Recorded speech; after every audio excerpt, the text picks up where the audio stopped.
हरी हरी हरी.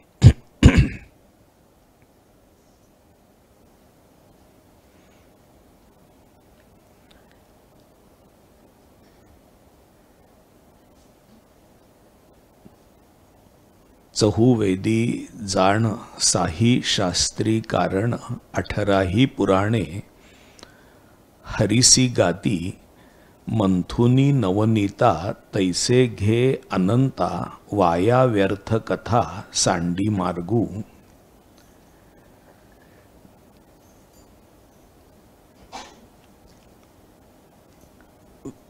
कथा असो किंवा प्रवचन असो, अध्यात्म ग्रंथाचं विवरण असो, अद्वैत निरूपण असो,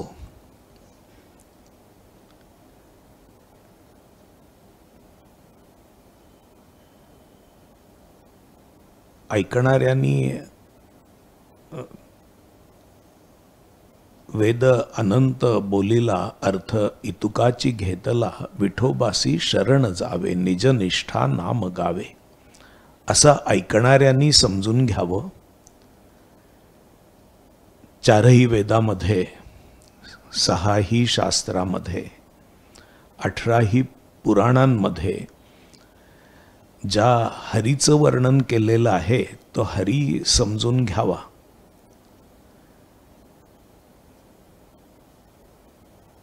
साईचं दही दूध घुसळून जसं लोणी काढून घ्यावं तसा हरी घ्यावा. हे लागू आहे ऐकणाऱ्याला, तसं सांगणाऱ्याला देखील, सांगणाऱ्यालाही ते लागू आहे.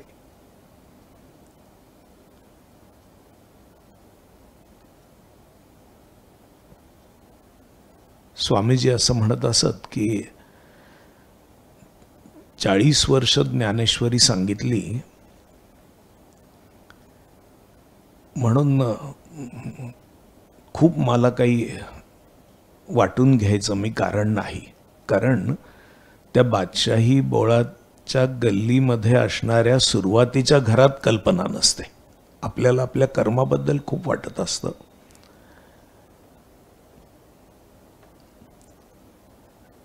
त्यामुळं त्या ज्ञानेश्वरी निरूपणाचा अभिमान नको असं स्वामीजी म्हणायचे स्वतःबद्दल, स्वतःच्या ज्ञानेश्वरी निरूपणाबद्दल. त्याच्याऐवजी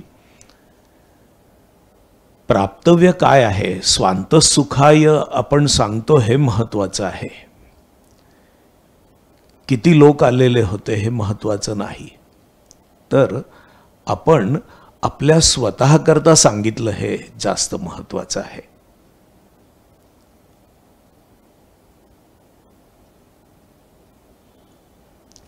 स्वरूपानंद असं म्हणतात की जर उपदेशच करायचा झाला तर आपल्याच ठिकाणी सगळे लोक आहेत असं कल्पून आपणच आपल्याला सांगावं, त्यामुळं खरं समाधान प्राप्त होतं. लोकांना सांगितल्यामुळं आपल्याला समाधान प्राप्त झालं असं होत नाही. कीर्तनकाराचं देखील नाही, प्रवचनकाराचं देखील नाही. वेळ आली तर समत्व बुद्धीने राहतो की राहत नाही याच्यामध्ये परीक्षा आहे. आणि ही समत्व बुद्धी ही एक हरी आत्मा जीव शिव समा, जीव शिवस्वरूप आहे आणि एकच प्रभू आहे. ज्ञानदेवा पाठ हरी हा वैकुंठ भरला घनदाट हरी दिसे याच्यामध्ये फलित आहे. आपण ऐकत असलेल्या कथेमध्ये किंवा सांगत असलेल्या कथेमध्ये, आपण ऐकत असलेल्या परमार्थामध्ये अथवा सांगितलेल्या परमार्थामध्ये नसून त्या परमार्थातून आपण काय घेतलं याच्यावरच सगळं अवलंबून आहे. आणि असा अंतरंग परमार्थ ज्ञानेश्वर महाराजांनी सांगितला. असं असल्यामुळं वाया व्यर्थ कथा सांडी मार्गू असं ते म्हणाले. कथेमध्ये अर्थ आहे असं नाही, तू काय घेतोस हे महत्वाचं आहे.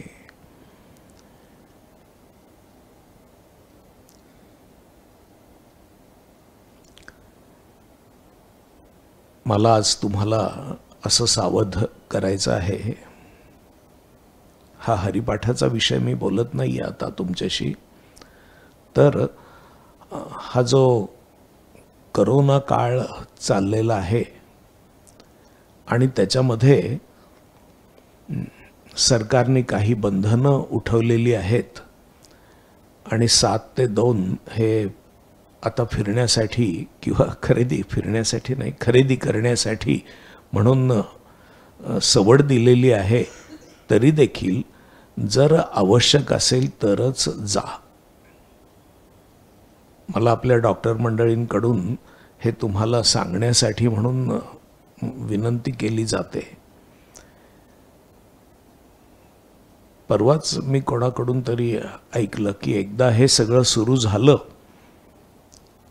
की मग जाणारच ना, आम्ही जाणारच, हॉटेलमध्ये जाणार, सिनेमाला जाणार. तर तसं करू नका. याच्या उलट परमार्थी व्यक्तीकरता मी सांगतोय की ही जर बंधनाची सवय निर्माण झालेली आहे तर राखा, याच्यात कल्याण आहे. हॉटेल सुरू झाली की लगेच चालला हॉटेलमध्ये, तसं करू नका. आता भीतीमुळं केवळ जात नाही आहात, ते खरं नाही. मुळात जाण्याची इच्छा आहे, ती इच्छा संपली जर तर परमार्थ मार्गीयांना किती उपयोग होईल. या काळाकडं तसं पहा. हॉटेल उघडली की चालला हॉटेलमध्ये, दुकानं उघडली की चालला खरेदीला. घरं भरून टाकण्याचा नाद हा चांगला नाही. आवश्यक असेल तरच जा. ज्याची डिलिव्हरी येऊ शकते त्याची डिलिव्हरी मागवा, तुम्ही जाऊ नका, असं मला सांगायला सांगितलं. मी ते सांगतो आहे. पण ते सांगत असताना मला असं वाटतं आहे की या काळाचा आपल्या सवयी बदलण्यासाठी फार चांगला उपयोग करून घेता येणं शक्य आहे. गेल्या सव्वा वर्षामध्ये 6 महिने झाले किंवा 1 वर्ष झालं की 2 साड्या घेऊन यायच्या समजा, किंवा आहेत ते पॅन्ट शर्ट बदलायचे आणि दुसरे आणायचे. अशा जर सवयी असतील तर हल्ली फॅब्रिक खूप चांगलं असतं, लगेच टाकून देण्याच्या लायकीचं नसतं, फार चांगलं असतं, 10-10 वर्ष काही होत नाही. तर आपल्याला जर अशा सवयी लागल्या आणि एका प्रकारे याला मी वैराग्य म्हणणार नाही पण जरा बेताचं असं, तर बाहेर जाऊ नका किंवा खरेदी करू नका. याच्याबरोबर पारमार्थिक वृत्ती करता ते अनुकूल आहे म्हणून ही जीवन प्रणाली आपण स्वीकारा, असं मी तुम्हाला सांगेन. त्याची गरज आहे. अगदी ज्यांना बाहेर पडून साईट सीइंग केल्या वाचून चैन पडत नव्हतं, ते मी केवळ परमार्थ्यांकरता बोलतोय, बाकीच्यांकरता सांगण्याचा मला अधिकार नाही, हे मी मान्य करतो आहे. पण परमार्थी व्यक्तीकरता ही जी सुसंधी आहे, तर त्यांनी आता तशा प्रकारच्या सवयी आपल्या ठिकाणी जर बांधल्या तर अधिक चांगलं होईल असं मला वाटतं. बरोबर आहे की नाही? जर या सवयी बांधल्या, कारण एका बाजूला आपण श्रवण करतो, आपण सद्गुरूंकडे जातो, आपण अनुग्रहित आहोत, आणि दुसऱ्या बाजूला क्वचित कोणत्या तरी प्रकृतीमुळे किंवा आपली जीवन पद्धती तशी नसेल तर त्याला अनुरूप करून घेण्याची एक सुसंधी लाभलेली आहे. आणि त्या तऱ्हेने याच्याकडे पहा. आपण पहा म्हणण्यापेक्षा, कारण पहा म्हणजे मला सगळं जमलंय आणि तुम्हाला जमवायचंय असं नसून मी माझं चिंतन तुमच्या समोर मांडतोय. मी कोणाशी तरी परवा बोललो तेव्हाही हेच म्हटलं ते म्हणले की आता 15 दिवसांनी हॉटेल उघडतील, मग आम्ही वैशालीमध्ये जाणार नाही का? मी म्हणलं जाऊ नका. जाणार नाही का असं नाही, जाऊ नका. आता ते जाण्याची सवय जरा कमी करा आणि हेही कमी करा, एवढंच मी म्हणतोय. अगदी बंद करा नाही. स्वामीजी म्हणायचे की सिनेमा पाहायला जावं असं वाटलं तर मनाला सांगा की महिन्यांनी पाहीन, आत्ता नाही. तुला पुष्कळ आत्ता वाटत असेल तरी महिन्यांनी बघू. खरेदी करावी अशी वाटतंय, महिन्यांनी बघू. थोडं तरी आवरायला शिका. तर बंधन म्हणून किंवा रोगाची धास्ती म्हणून आपण जे नाईलाजानी करतो आहोत, तर ते आपल्या परमार्थाकरता, साध्या जीवनाकरता कुठेतरी उपयोगी आहे. या विचारामध्ये या विचारामध्ये आपण येऊ, असं आपण पाहू. नाहीतर मग खरंच आहे की वाया व्यर्थ कथा सांडी मार्गू. याच्यावर स्वामीजी असं म्हणायचे की काशीला गेला तर देवाचं दर्शन 5 मिनिटात आणि वाराणसी साडी घेण्यासाठी म्हणून अर्धा दिवस खर्च करतो आहे, सगळी दुकानं फिरतो आहे. याही वाया व्यर्थ कथाच आहेत संसाराच्या. तर हा मार्ग कुठेतरी सोडण्याची सुसंधी लाभलेली आहे. अगदी चैन पडत नाहीये म्हणून सगळी सामसूम झाल्यानंतर मग मोठी चक्कर मारून आला तर जरा घरात राहण्याची सवय देखील लागते आहे, तर काही बिघडत नाहीये. मी असं वाचलं तर की मोरारजी देसाईंना ज्या तुरुंगामध्ये आणीबाणीच्या वेळेला ठेवलं, तिथं त्यांची जी खोली होती ती 10 बाय 10ची होती. त्याच्यात एक कॉट होती. तर त्यांचं जे नेहमीचं चालणं होतं, त्यांना असं बंधन, त्यांना काही बंद करून ठेवलेलं नव्हतं. पण मोरारजी देसाई त्या तुरुंगामध्ये देखील त्या खोलीच्या बाहेर यायचं नाही हे स्वतःहून त्यांनी बंधन घालून घेतलं. आणि त्या खोलीत ते रोज 4 तास फिरत असत. त्यांचा चालण्याचा नियम होता. तर 4 तास 3 तास काय जे फिरत होते ते त्या खोलीत फिरत होते. त्यांनी असं स्वतःला बंधन घालून गेलं की आता या खोलीच्या बाहेर नकोच जायला. अगदी गरजेपुरतं, म्हणजे सगळे मिळून कुठं भोजनगृहात जात असतील तेव्हा ते जात असतील. तर या काळाचा अधिक अंतर्मुखतेकरता उपयोग करून घेता येणं शक्य आहे. वैताग ही गोष्ट आपल्या मनाला वाटेल तसं सोडून दिल्यामुळं आलेली आहे. जर शिस्तबद्ध करून ठेवलं त्या मनाला, कित्येकांना असं वाटतं की आपण शिवथरगडला जाऊन राहू, सज्जनगडला जाऊन राहू, पावसमध्ये जाऊन राहू, अन्य कुठं गोंदवल्याला जाऊन राहू. तिथं राहिलं की बरं, मग खोली बरी आणि आपण बरं. तर मग आत्ताच ती संधी मिळालेली आहे. जेव्हा शक्य होईल तेव्हा तीर्थस्थानी एखाद्या वेळेला जा, पण ही जी संधी मिळाली आहे याचा उपयोग करा. याचा उपयोग करता येणं शक्य आहे. वाया व्यर्थ कथा सांडी मार्गू. आता या वाया व्यर्थ कथा नकोत आपल्याला. या तऱ्हेने आपण पाहू.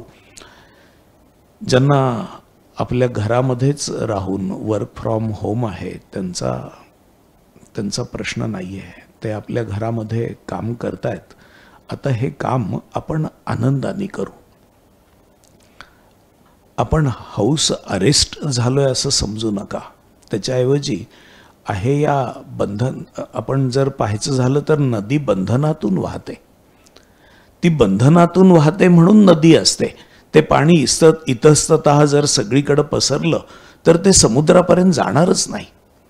आपलंही जीवन इतस्ततः जर पसरलं सगळ्या विषयांच्या दृष्टीने, तर मग आत्मदर्शनाकडे नेणं त्याला फार फार अवघड आहे, कठीण आहे. असं असल्यामुळं ही एक संधी आलेली आहे असं समजा.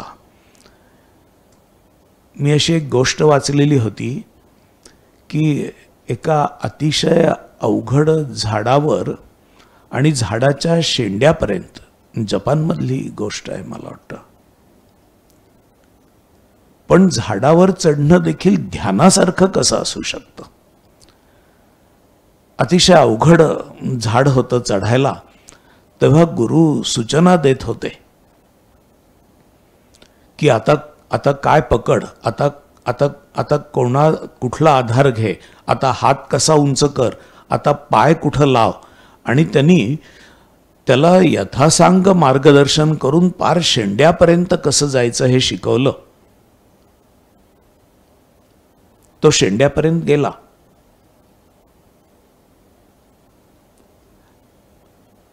त्यांनी सांगितलं तर की खाली तू वर जाऊन खाली येईपर्यंत मी मार्गदर्शन करीन. उतरतानाही झाड अवघडच होतं.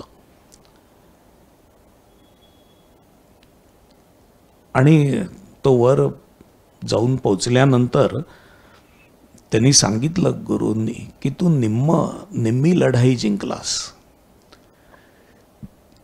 त्यांनी खालून विचारलं की वर पोचेपर्यंत कोणते विचार होते. तो शिष्य म्हणाला की कोणतेच विचार नव्हते, फक्त एकच विचार होता की आपण जे धरतोय ते नीट धरलं पाहिजे, आपले सगळे आधार नीट असले पाहिजेत. घरचा विचार होता नव्हता, नोकरी उद्योग व्यवसायाचा विचार होता नव्हता.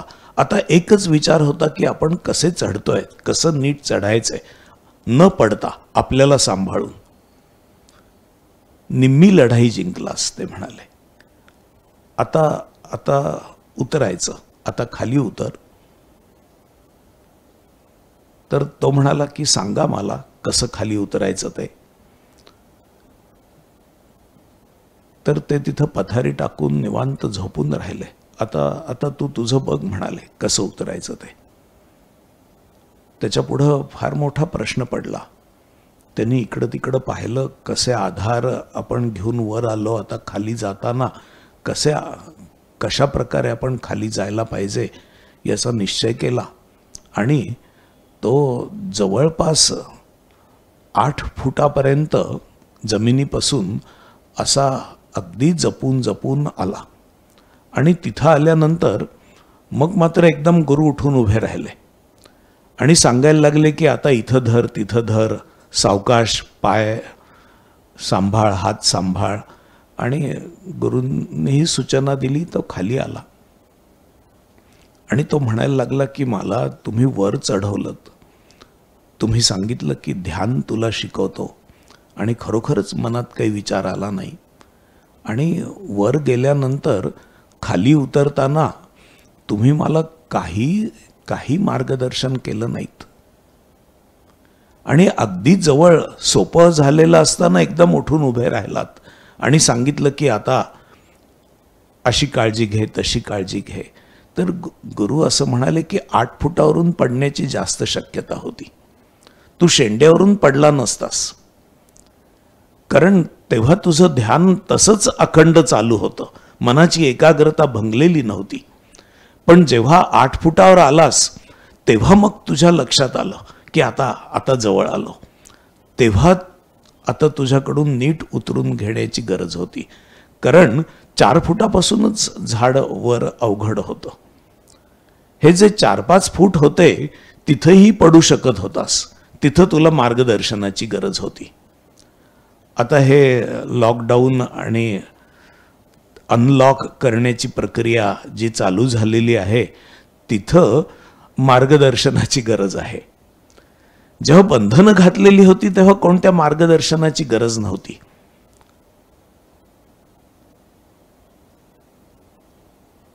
मागच्या वर्षी माझा गुडघा दुखत होता म्हणून एक मुलगी मला फिजिओथेरपी द्यायला येत होती. आणि ती तिच्या पद्धतीने येत होती. ती डॉक्टर म्हणून असल्यामुळे तिला परवानगी होती. तेव्हा एकदम बाहेर यायचंच नाही असं होतं.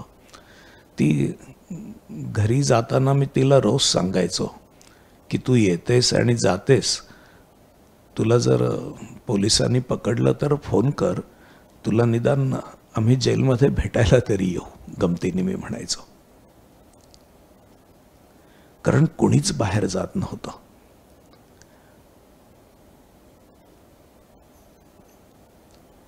आता बाहेर जायची परवानगी मिळाल्यानंतर तुम्ही कसे वागता हे महत्त्वाचं आहे. कारण रोग संपलेला नाही आहे. मी हे अशा करता सांगतोय की सरकारने बंधनं ढिली केली म्हणून कोरोना संपलेला नाही आहे. पेपरमध्ये आकडे कमी येत आहेत म्हणून कोरोना संपलेला नाही आहे. फक्त लोक एकमेकांमध्ये मिसळत नाहीत म्हणून आकडे कमी आहेत. आता जेव्हा मिसळायला सुरुवात होईल तेव्हा अहमकेनी मी आता का नको म्हणून तुम्ही त्याच्यात सामील होऊ नका. अगदी गरज असेल त्याची गोष्ट निराळी, मग पूर्ण काळजी घेऊन आपण जाऊ. मला डॉक्टरांनी सांगितल्यावरून मी तुम्हाला हे सांगतो आहे, पण तसं एकमेकांची काळजी घ्यावी म्हणून देखील मी हे तुम्हाला सांगतो आहे. आता हा जो थोडा काळ राहिला असेल, जर यदा कदाचित थोडा काळ राहिला असेल, 2-4 महिन्यांचा काळ राहिला असेल, तर आपण तो नीट पार पाडूया सगळे मिळून. ओम सहनाववतु सहनौ भुनक्तु सह वीर्यं करवावहै तेजस्विनावधीतमस्तु. या दुखण्यावर मात करून पुढं आपल्याला अजून सगळ्यांनी मिळून पराक्रम गाजवायचा आहे. तो म्हणजे या जीवनामध्ये जे मिळवायचं आहे ते अजून मिळवायचं बाकी राहिलेलं आहे, त्याच्याकरता प्रयत्न करायचा. हे शरीर देखील त्याकरता वाचवायचं आहे. तर हा सगळ्यांनी मिळून पराक्रम करायचा. त्यासाठी आपण सगळे हवेत तर एकत्र, तर आपण असेच सांभाळून राहू. आणि या बातांमध्ये, वाया व्यर्थ कथांमध्ये सापडू नका की आता काय झालंय, आता नाही राहिलेला. तर काळजी घेऊ, जास्तीत जास्त काळजी घेऊ. अगदी आवश्यक असेल तेव्हा प्रत्येकाला जायला लागतं, हे मला माहिती आहे. पण जाणं आणि न जाणं हे सरकारच्या बंधनापेक्षा थोडंसं पारमार्थिक कारणाकरता आपल्याला याचा खूप उपयोग करता येऊ शकेल, या अंगाने घ्या, या अंगाने आपण घेऊया. म्हणजे याच्यामध्ये देखील आपण, या काळामध्ये देखील आपण 4 पावलं पुढं गेलेले असलो पाहिजे. आपली केंद्र जेव्हा नियमित सुरू होतील तेव्हा आपल्या आंतरिक तयारीच्या दृष्टीने आपण कितीतरी पुढं गेलेलं असलं पाहिजे. मला असं आवडणार नाही की केंद्र सुरू झालं पण आता दुकानं सुरू झाली म्हणून आम्ही दुकानात जातोय आणि केंद्रात येत नाहीये. असं तर तुम्ही करणार नाही आहात. पण एरवीच दुकानात जाण्याची किती आवश्यकता आहे, हा विवेक तुमच्या ठिकाणी खरंच यावा. आपल्यापाशी किती वस्तू आहेत, किती जमवायच्या, किती संग्रह करायचा, याचा विवेक, हे सगळं शिकण्याचा हा काळ आहे.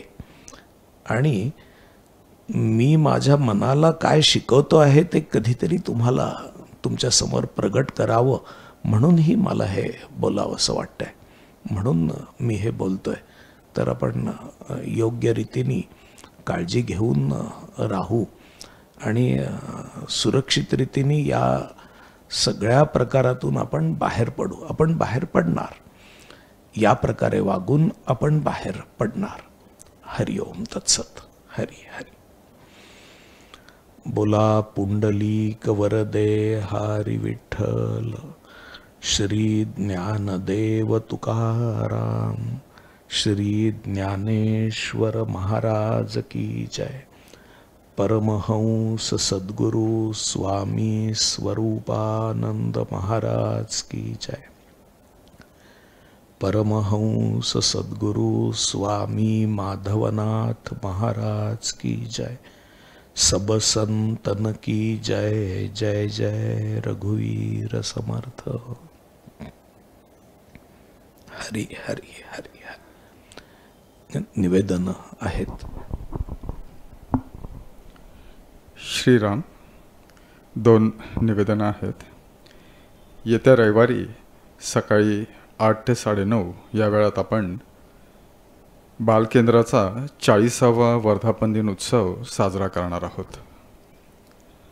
आपण आपल्या घरातील सर्व बालगोपाळांसहित हा कार्यक्रम पाहावा. 5 ते 15 वयोगटातील बालकांची बालसंस्कार केंद्र पुण्याच्या विविध भागांमध्ये चालू आहेत. त्याचा हा वर्धापन दिन उत्सव आहे. स्वामी माधवनाथजी म्हणत असत की बालकांवर संस्कार व्हावेत, तसंच पालकांवर देखील संस्कार व्हावेत.